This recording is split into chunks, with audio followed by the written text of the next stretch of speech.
مساء الوطن الجميل لكل حبايبنا وكل عشاق البرنامج في كل مكان.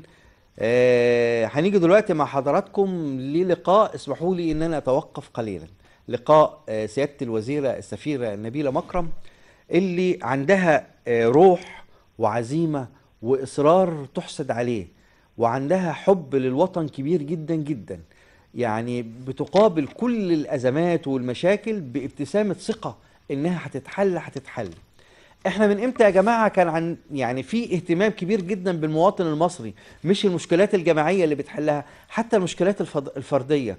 احنا مين كان قبل كده كان يعني مسؤول بيروح يحضر لواحد مريض في مستشفى في الكويت، بيروح علشان يزوره، علشان مثلا تعرض لاعتداء من احد، الوزير نفسه بيروح وبيزوره. تخيلوا ان الحكومات داخل مثلا هذه الدول بتتعامل ازاي مع هذا المواطن لما بتلقى وزيرة الهجرة واقفة فوق دماغ المريض في المستشفى، لما وزيرة الهجرة نبيلة مكرم تروح للأردن علشان عامل أثناء شغله يعني أصيب وتوفى، وتروح وتصر ان هذا العامل يبقى يجي على الطيارة بتاعتها علشان يعني يدفن في مصر في أرض الوطن. من امتى احنا كان عندنا حد بيهتم بالمواطن بهذه المكانة؟ من امتى كنا بنهتم بالمشكلات الفردية يعني بعيدا عن المشكلات الجماعية؟ لا، حقيقي وزيرة الهجرة بتبذل قصارى جهدها علشان تحقق لكل المواطنين سواء مشكلة جماعية أو مشكلة فردية، علشان تبقى واقفة معاهم، واقفة في ظهرهم، علشان المواطن يحس إن مصر معاه، إن في حد بيسأل عليه، إن في مكانة كبيرة جدا للمصريين داخل هذه الدول. والمكانة دي أصبحت موجودة غير الأول خالص نهائي. الوزيرة بقت تروح في كل مكان بيستقبلها أكيد وزير العمل، أكيد صناع القرار داخل هذه الدول بيسألوا هي مثلا وزيرة الهجرة جت ليه؟ جت علشان كذا، علشان مواطن مصاب، علشان مواطن تعرض لاعتداء، علشان مواطن توفى وعايزة يعني إن جسمانه يرجع في أقرب فرصة. هي دي وزيرة السفيرة نبيلة مكرم وزيرة الهجرة.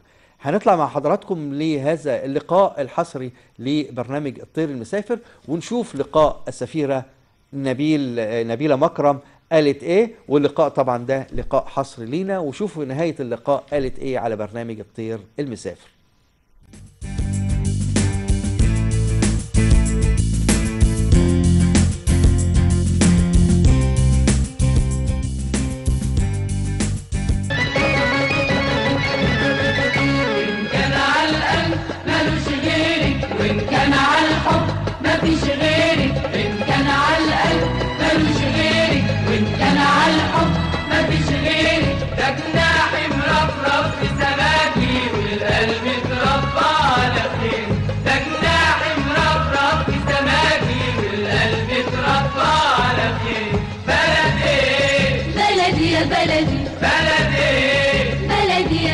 سيادة الوزيرة، من نجاح لنجاح، النسخة الرابعة، تحيات وتقدير كل المصريين المغتربين خارج مصر لهذا النجاح الكبير.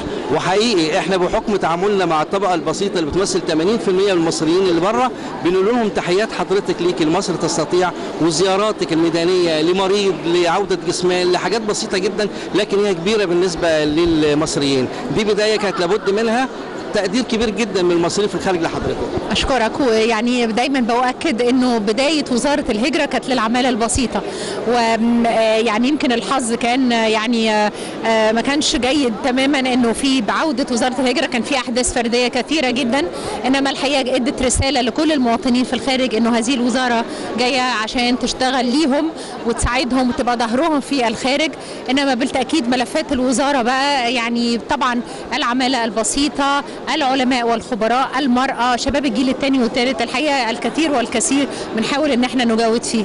احنا بنتعامل دايما مع السوشيال ميديا، ويعني ملايين بيبقوا متابعينا دايما. يعني السؤال اللي بيتردد دايما افكار سيادة الوزيرة خارج الصندوق، ودايما بتعمل حاجات بتبقى يعني محط انظار الجميع وتقدير الجميع.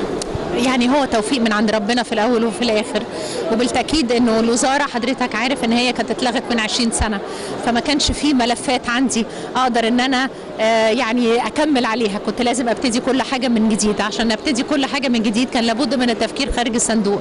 الحقيقه بتوفيق من ربنا وطبعا يعني معاونه وتنسيق ما بين الوزارات الاخرى ابتدينا ان احنا نشتغل، والحمد لله وصلنا للي احنا فيه. ملف التعليم هو الشغل الشاغل لسياده الرئيس، وعام 2019 هو عام التعليم. يعني برضو حضرتك يعني اللمسه اللي موجوده من وزاره الهجره كالعاده زي ما كانت في 3 نسخ قبل كده، فاعتقد يعني ان شاء الله هيبقى ليها النجاح ان شاء الله. وزي ما حضرتك قلت وزاره الهجره في كل سلسله مؤتمرات مصر تستطيع الحقيقه بتمشي طبقا لاتجاهات الدوله وطبقا ايضا لاستراتيجيه 2030. عشان كده بنعمل التعليم، عملنا قبل كده ابناء النيل لمشاكل الزراعه والري، بعد كده قبل كده انا اسفه عام 2017 كان عام المراه، عملنا مصر تستطيع بالتاء المربوطه.